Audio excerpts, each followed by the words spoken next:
Selamat pagi, Oma, Opa. Marilah kita mengucap syukur kepada Tuhan kita Yesus Kristus atas kasih, kebaikan, anugerah yang selalu dinyatakan dalam kehidupan kita sekalian. Meski pandemi COVID-19 yang masih belum berakhir, Tuhan senantiasa memberikan kesehatan dan memberkati kehidupan kita dengan segala berkat. Marilah kita memuji, memuliakan, dan mengagungkan nama Tuhan melalui ibadah yang akan kita lakukan. Kini saatnya kita akan membaca dan merenungkan firman Tuhan yang terambil dari kitab 1 Tesalonika 5 ayat yang pertama sampai dengan yang ke-11. 1 Tesalonika 5 ayat yang pertama sampai dengan yang ke-11. Sebelum kita membaca dan merenungkannya, marilah kita satu dalam dua, mari kita berdoa. Selamat pagi Bapa kami yang di surga. Kini kami umat-Mu datang kepadamu untuk mengucap syukur atas segala kebaikan yang selalu Tuhan nyatakan dalam kehidupan kami. Dan sebentar kami akan membaca dan merenungkan sebagian daripada firman. Tuhan, bukalah hati dan pikiran kami ini, agar kami dapat dimampukan untuk mengerti, memahami setiap kebenaran firman yang akan kami dengar. Pakailah dan urapilah hamba-Mu dengan kuasa Roh Kudus-Mu ya Tuhan, agar setiap kebenaran firman yang disampaikan itu semua berasal daripada-Mu. Bersabdalah ya Bapa, karena kami telah siap untuk mendengar. Dalam nama Tuhan kami Yesus Kristus, firman yang hidup, kami telah berdoa dan mengucap syukur. Haleluya, amin. 1 Tesalonika 5 ayat yang pertama sampai dengan yang ke-11. Lembaga Alkitab memberi judul perikop firman Tuhan yaitu berjaga-jaga. Sabda firman Tuhan disampaikan demikian. Tetapi tentang zaman dan masa, saudara-saudara tidak perlu dituliskan kepadamu, karena kamu sendiri tahu benar-benar bahwa hari Tuhan datang seperti pencuri pada malam. Apabila mereka mengatakan semuanya damai dan aman, maka tiba-tiba mereka ditimpa oleh kebinasaan, seperti seorang perempuan yang hamil ditimpa oleh sakit bersalin. Mereka pasti tidak akan luput. Tetapi kamu, saudara-saudara, kamu tidak hidup di dalam kegelapan, sehingga hari itu tiba-tiba mendatangi kamu seperti pencuri. Karena kamu semua adalah anak-anak terang dan anak-anak siang. Kita bukanlah orang-orang malam atau orang-orang kegelapan. Sebab itu baiklah, jangan kita tidur seperti orang-orang lain, tetapi berjaga-jaga dan sadar. Sebab mereka yang tidur waktu malam, dan mereka yang mabuk waktu malam. Tetapi kita yang adalah anak-anak siang, baiklah kita sadar, berbaju kirahkan iman dan kasih, dan berketopongkan pengharapan keselamatan. Karena Allah tidak menetapkan kita untuk ditimpa murka, tetapi untuk beroleh keselamatan oleh Yesus Kristus Tuhan kita, yang sudah mati untuk kita, supaya entah kita berjaga-jaga, entah kita tidur, kita hidup bersama-sama dengan Dia. Karena itu, nasihatilah seorang akan yang lain, dan saling membangunlah kamu seperti yang memang kamu lakukan. Demikianlah firman Tuhan. Berbahagialah ialah setiap orang yang mendengar, memeliharanya, serta melakukannya di dalam kehidupannya hari lepas hari. Terpujilah nama Tuhan. Salam, selamat pagi Oma Opa. Salam damai sejahtera dalam kasih Tuhan kita Yesus Kristus. Kiranya kasih karunia dan damai sejahtera oleh Roh Kudus senantiasa melingkupi kehidupan kita sekalian. Oma Opa yang terkasih di dalam Tuhan, tema renungan kita pada kesempatan pagi hari ini yaitu menyambut Yesus datang. Nah, Oma Opa, jika kita berbicara tentang dalam menyambut Yesus datang atau menyambut kedatangan Tuhan, dan jika kita berbicara tentang akhir zaman, tentunya seringkali menjadikan banyak orang penasaran. Kapan sih Tuhan Yesus akan datang kembali? Namun yang menjadi persoalan bukanlah soal hari atau kapan Tuhan Yesus akan datang, Tetapi bagaimana kesiapan orang percaya dalam menyambut kedatangannya itu? Firman Tuhan sebagaimana yang disampaikan dalam Lukas 18 ayat yang ke-8, firman-Nya dikatakan demikian. Jika anak manusia itu datang, adakah ia mendapati iman di bumi? Nah, dalam ajarannya Tuhan Yesus berulang kali mengingatkan bahwa Dia akan pergi dan kemudian datang kembali untuk menjemput umatnya. Dan apabila aku telah pergi ke situ dan telah menyediakan tempat bagimu, aku akan datang kembali dan membawa kamu ke tempatku, supaya di tempat di mana aku berada, kamu pun berada. Itulah kesaksian kebenaran firman Tuhan yang terambil dalam Yohanes 14 ayat yang ketiga.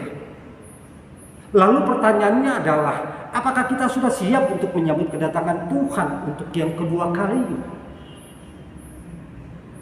Oma, opa yang terkasih di dalam Tuhan, jadi selagi masih ada waktu dan selagi masih ada kesempatan, marilah kita mempersiapkan diri sebaik mungkin. Karena adalah sia-sia menjadi orang Kristen sekian lama jika pada waktu Dia datang, Dia menolak saudara. Sebab bukan setiap orang yang berseru kepadaku Tuhan, Tuhan akan masuk ke dalam kerajaan sorga, melainkan dia yang melakukan kehendak Bapakku yang di sorga. Pada hari terakhir banyak orang yang berseru kepadaku, Tuhan, Tuhan, bukankah kami bernubuat bagi namamu dan mengusir setan bagi namamu dan mengadakan banyak mukjizat demi namamu juga? Pada waktu itulah aku akan datang dan berterus terang kepada mereka dan berkata, aku tidak pernah mengenal kamu. Nyala daripadaku, kamu sekalian pembuat kejahatan. Sebagaimana firman Tuhan yang disampaikan dalam Matius 7 ayat yang ke-21 sampai dengan yang ke-23. Oma, opa yang terkasih di dalam Tuhan, jadi kunci untuk dapat tinggal di mana Tuhan Yesus berada adalah sebuah ketaatan di dalam iman. Bukan seberapa lama kita menjadi Kristen atau seberapa lama aktif kita terlibat di dalam pelayanan. Tetapi hidup kita sama sekali tidak menunjukkan ketaatan dalam iman. Memang bagi orang percaya melayani Tuhan adalah memang sebuah keharusan. Tetapi jika pelayanannya itu hanyalah sebatas aktivitas jasmania, tetapi jika pelayanannya itu hanyalah sebatas aktivitas kewajiban semata, apalagi disertai dengan motivasi yang tidak benar seperti mencari pujian dan sebagainya, maka pelayanannya itu tidak akan mendapatkan upah di surga. Namun pada prinsipnya bahwa Tuhan datang untuk menjemput umatnya yang hidup dalam ketaatan iman dan percaya. Oma-opa yang terkasih di dalam Tuhan, dalam kehidupan ini rasa bosan dan jenuh adalah perasaan yang kadang seringkali timbul ketika seseorang sedang menanti atau menunggu. Apalagi yang dinantikan, apalagi yang ditunggu belum kunjung datang juga. Nah, pada akhirnya timbul perasaan kita meremehkan dan menyepelekan akan sebuah arti makna daripada penantian. Sehingga pada akhirnya mempengaruhi kita akan bertindak sembrono. Demikian halnya pada masa-masa penantian kita akan kedatangan Tuhan yang kedua kalinya. Ada banyak orang Kristen yang justru tidak lagi menggebu-gebu dalam menantikan kedatangan Tuhan. Sebaliknya mereka malah terjebak. Sebaliknya mereka malah terjerumus. Dan sebaliknya mereka malah tenggelam dalam aktivitas-aktivitas duniawi. Dalam masa-masa penantian ini seharusnya kita semakin giat melayani Tuhan dan tidak menjauhkan diri dari pertemuan-pertemuan ibadah sebagaimana yang disampaikan dalam kitab Ibrani 10 ayat yang ke-25. Tetapi hendaknya terus melatih diri dalam hal ibadah. Mengapa? Karena ibadah itu berguna dalam segala hal, karena mengandung janji baik untuk hidup ini maupun untuk hidup yang akan datang. Sebagaimana kesaksian firman Tuhan yang disampaikan dalam 1 Timotius 4 ayat yang ke-8. Artinya, hendaknya kita, saudara dan saya, mempersiapkan diri dengan baik, dengan sambil terus bekerja, dengan sambil terus berkarya, dengan sambil terus merajut, dengan sambil terus merendah karya bagi Tuhan. Namun, apabila berhenti bekerja dan berhenti melayani Tuhan, sementara kita menanti-nantikan akan kedatangan Tuhan, adalah sebuah tindakan yang bodoh dan keliru. Nah, jika berlaku demikian, kita tak ubahnya seperti membangun rumah di atas pasir. Opa yang terkasih di dalam Tuhan, firman Tuhan dalam Injil Matius 7 ayat yang ke-24, firman Tuhan mengatakan bahwa setiap orang yang mendengar perkataanku ini dan melakukannya, ia sama dengan orang yang bijaksana, yang mendirikan rumahnya di atas batu. Melalui ayat ini Tuhan Yesus mengatakan bahwa setiap orang yang mendengar firman-Nya dan melakukannya di dalam kehidupannya hari lepas hari, maka ia disamakan dengan orang yang bijaksana, yaitu orang yang mendirikan rumahnya di atas dasar batu yang keras, kuat dan kokoh. Maka oleh sebab itu, jika hujan deras turun dalam beberapa waktu dan kemudian datang banjir serta angin topan atau badai melanda rumahnya, maka rumahnya itu tidak akan goyah. Maka rumahnya itu tidak akan rusak. Maka rumahnya itu tidak akan hilang terbawa oleh arus banjir. Rumahnya itu akan tetap tegak berdiri di atas fondasi batu yang kokoh dan kuat, seperti fondasi iman orang percaya dalam menantikan kedatangan Tuhan. Selain itu, hendaknya kita harus terus menanti kedatangan Tuhan Yesus dengan tetap melaksanakan tugas dan tanggung jawab kita sebaik-baiknya, karena tidak ada seorang pun yang dapat mengetahui secara persis waktu kedatangan daripada Tuhan Yesus. Sebagaimana ada tertulis dalam Matius 24 ayat yang ke-46, firman-Nya dikatakan bahwa berbahagialah hamba yang didapati tuannya melakukan tugas itu ketika tuannya itu datang. Opa yang terkasih di dalam Tuhan, Rasul Paulus memberikan gambaran kedatangan Tuhan seperti pencuri datang di malam hari, dan seperti seorang perempuan hamil yang mengalami sakit bersalin. Artinya bahwa kedatangan Tuhan bisa saja secara tiba-tiba, tidak terduga, tidak dapat diramalkan secara tepat, namun pasti akan terjadi. Karena itu, perhatikanlah dengan seksama bagaimana kamu hidup. Janganlah seperti orang bebal, tetapi seperti orang arif. Dan pergunakanlah waktu yang ada, karena hari-hari ini adalah jahat. Sebagaimana firman Tuhan yang disampaikan dalam Efesus 5 ayat yang ke-15 sampai dengan yang ke-16. Maka oleh karena itu, marilah kita berjaga-jaga, berarti sadar akan keberadaan kita, yang adalah orang percaya yang selalu menanti akan kedatangan Tuhan Yesus. Sebagai bagian yang terakhir, opa yang terkasih dalam Tuhan, sebagai orang arif adalah orang yang berusaha untuk mengerti dan melakukan akan kehendak Tuhan. Karena kita adalah anak-anak terang, hendaklah hidup kita mencerminkan sebagai anak-anak terang. Anak-anak terang akan hidup seperti orang arif. Orang arif adalah orang yang berusaha untuk mengerti dan melakukan kehendak Tuhan. Terpujilah nama Tuhan. Tuhan Yesus memberkati opa dan kita sekalian. Haleluya. Amin.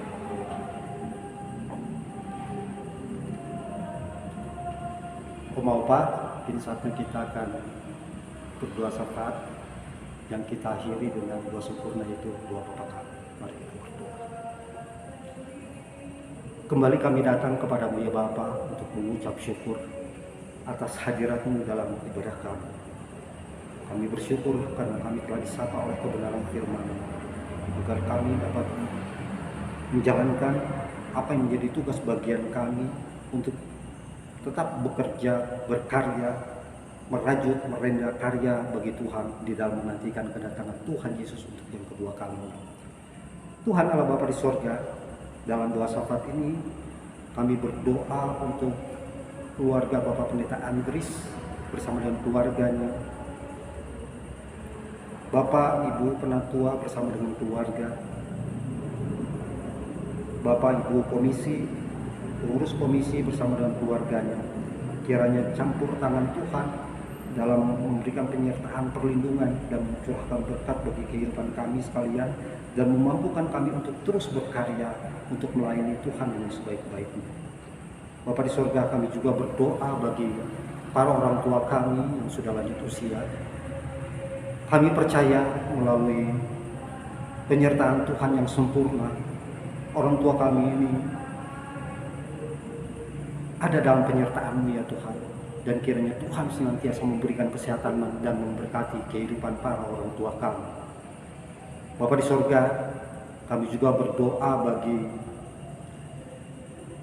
bangsa dan negara kami, mulai dari pimpinan negara kami, presiden, wakil presiden, para menteri, wakil rakyat, hingga ke tingkat daerah, bupati, wakil bupati, yang kini terus memerangi pandemi COVID-19. Kiranya melalui usaha-usaha yang dilakukan oleh para pemimpin bangsa dan negara kami dapat memulihkan kehidupan bangsa Indonesia. Bapa di sorga, doa syafaat ini jauh daripada sempurna, tetapi kami mau menyempurnakan dengan doa yang Tuhan Yesus ajarkan, yaitu melalui doa Bapa kami. Bapa kami yang di sorga, dikuduskanlah nama-Mu, datanglah kerajaan-Mu, jadilah kehendak-Mu di bumi seperti di sorga. Berikanlah kami pada hari ini makanan kami yang secukupnya, dan ampunilah kami akan segala kesalahan kami, seperti kami juga mengampuni orang yang bersalah kepada kami. Dan janganlah membawa kami ke dalam pencobaan, tetapi lepaskanlah kami daripada yang jahat, karena Engkau yang punya kerajaan dan kuasa dan kemuliaan sampai selama-lamanya. Amin.